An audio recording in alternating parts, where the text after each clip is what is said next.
ምን ወደ ነገርክ? አራን ያልደነገርኩ አይደለም ደንግጠሃል እንጂ ማዘር ይሄድ አለብኝ። ይኸው ዛሬ የሆናችሁትን ሳትነግሩ ታምቹ ነበር ታምቹም የለም። ወይኔ ወንድሜ ለሀና ብዬ አደጋ ውስጥ ታምቹ ምን ሆነ ግን የጠፋው? አዝነህብኝ ይሆን? ተከፍተህብኝ? ጠልተኸኝ ይሆን? የት ብዬ ነው የምፈልግህ?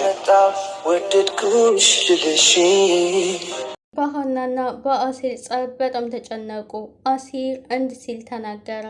ሀና ምንም ቢሆን ልጅ ናት። እናም እኔ በእናንተ መካከል መግባት አልፈልግም አለ። አቶ ኖላዊ በጣም ደነገጡ። ምክንያቱም አሲርን በጣም ነው የሚወዱት። እናም ሀናም ሆነች አንተም አሲር ሀናን በጣም ነው የሚወዳት። እናም በጣም አዝኖባታል።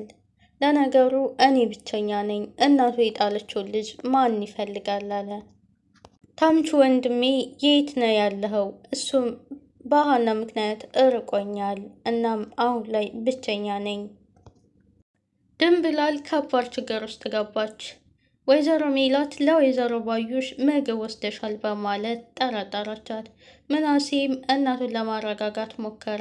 ድንብላል እኔ እንዴት እንደዚህ አደርጋለሁ? እጅ ለቆረጠችኝ ሴትዮ እንዴት እንደዚህ ትጠረጥርኛለሽ? ብላ በጣም ተናደደች። ድንብላል እያለቀሰች ድንገት አቶ መስፍን አገኛት። አቶ መስፍንም በጣም ደነገጠ። ድንብላል ምንድነው የተፈጠረ ነገር አለ እንዴ ብሎ ጠየቃት።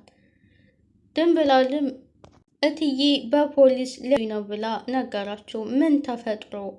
እንዴት ሜሉ እንደዚህ አታደርግም አለ። አቶ መስፍንም ድንብላልን አረጋጋና ወይዘሮ ሜላትን እኔ እናገራታለሁኝ፣ አሁን አንቺ መረጋጋት አለብሽ አላት። ሀንዬ አሁን ላይ ከባድ ችግር ውስጥ ናት። እናም እያለቀሰች ባለችበት ቅጽበት ድንገት አቶ ኖላዊ አገኟት። እናም ምን ሆነሽ ነው ብለው ለመጠየቅ ሞከሩ። እኔ እንደሱ ደስተኛ ለመሆን አልተፈጠርኩም ብላ በጣም ፈጠራን እያማረረች አለቀሰች።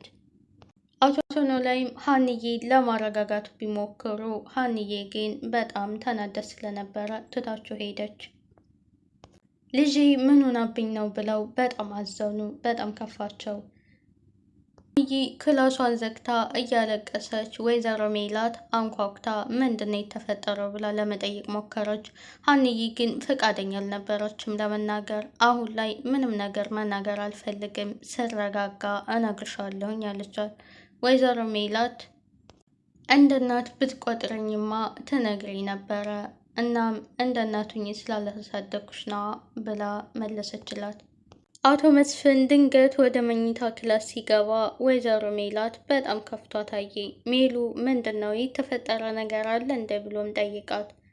እሷም በትካዜ ሀና ምን እንደሆነች አላቅም፣ እናም ልታናገረኝ ፈቃደኛ አይደለችም አለችው። አሁን ላይ ልጄን እንዳላጣት ፈራሁኝ አለች። አቶ መስፍንም ምንድነው ይህን ያክል ከባድ ችግር ተፈጥሯል እንዴ? ሀና እኮ በጣም ጠንካራ ልጅ ናት አላት። አይ እኔን ማናገርም አትፈልግም፣ እንደ እናቷ በሆንማ ትነግረኝ ነበር አለችው። ምናሴ ወደ እነ አሲር ቤት ሄደ። አሲርንም ለማናገር ሞከረ። ሀና ምን ሆና ነው? የተፈጠረ ነገር አለ እንዴ? ያው ካንተ የምደብቀው ነገር የለም ብዬ ነው አለው። አሲርም ሀና እኔን ሰው ብላ ነው እንደምትነግረኝ ብሎ መለሰለት። ምናሴም በጣም አዘነ። እህት አለህ ግን ብሎም ጠየቀው። እህት የለኝም አለው። እህት ቢኖርህ የእህትን ህመም ምን ያክል ታውቀው ነበር አለው። እናም ወደ ቤቱ ተመለሰ። ለውጥ ሚዲያን ላይክ፣ ሼር፣ ሰብስክራይብ በማድረግ ቤተሰብ ሁኑ። ወይዘሮ ሜላት አሁን ላይ በጣም የሀና ነገር በጣም ያሳስባታል። ምክንያቱም ሀና አሁን ላይ ማንንም ማናገር አትፈልግም።